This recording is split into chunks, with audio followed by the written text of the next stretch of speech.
Being gay and in a long-term relationship, we are considering kids. What are your thoughts about gay people raising children? I think the devil's in the details, to tell you the truth. If I was ever talking to any individuals about that, the question is, well, how would you raise them? I mean, you have problems, right? If you're both of the same sex, then you're going to have the problem of how to provide the proper model for, let's say you have a boy and a girl. We know this is indisputable, and this is something I've talked to Warren Farrell about. Kids in intact heterosexual families where the father is present do way better on multiple indices than kids who are part of single parent families. Now, that doesn't mean that there are no single parents who do a good job, right? That's not the same bloody claim. Those are different claims.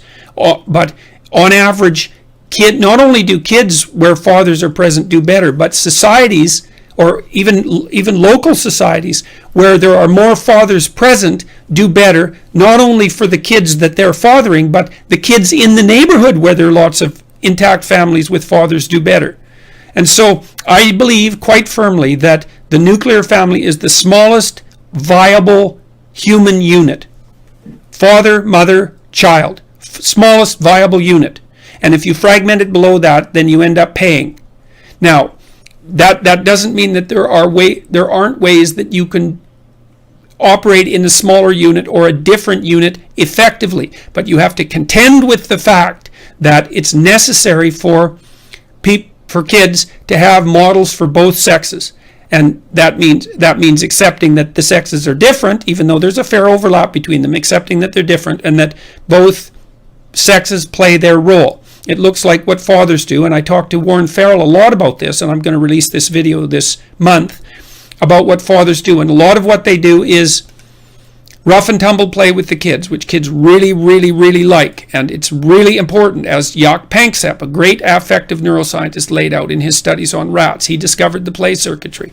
And fathers, this is something Farrell told me, which was extraordinarily interesting, is that fathers use the joy of the possibility of play as a scaffold to help children learn to delay gratification. So imagine a father spends a bunch of time playing with his kids and they're having a great old time. They're wrestling around and pushing each other's limits to find out where they are and learning the physiological dance that goes along with direct contact, direct exciting contact, learning what hurts and what doesn't, and what constitutes fair play and what isn't, and how everybody can play and still enjoy the game, and how excited you could get before it's too much, and how much you should whine and how much you shouldn't, and when you can object to being hurt. All of that at a deeply embodied level. The kids love that. They'll line up for that. And Panksepp demonstrated very clearly that rats will work to play, and that rats play fair, and they learn to play fair because of iterated play bouts, and that if you don't let juvenile male rats play, then their prefrontal cortexes don't develop and they get attention deficit disorder, or the equivalent in rats, and then you can treat that with Ritalin.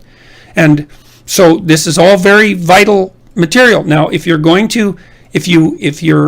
gay, let's say there's two men or two women, then you have the problem of what you're going to do for the contra-sexual target. And you can say, well, it doesn't matter because there's no differences between men and women. And you can gerrymander the damn question that way and avoid your moral responsibility. Or you can face it squarely and say, look, you've decided to step outside of the cultural norm and to organize a non-standard relationship, which puts a tremendous responsibility on you. And then you have to figure out how you can provide for your children what it is that they would get in the classic minimal human unit. So, and more power to you. I hope you can do a good job of it. I think there's room in the world for a diverse range of approaches to complex life problems like having kids and finding a partner.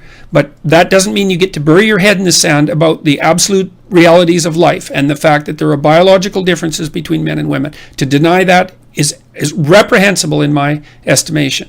And besides, the empirical data, the scientific data are crystal clear. So, okay.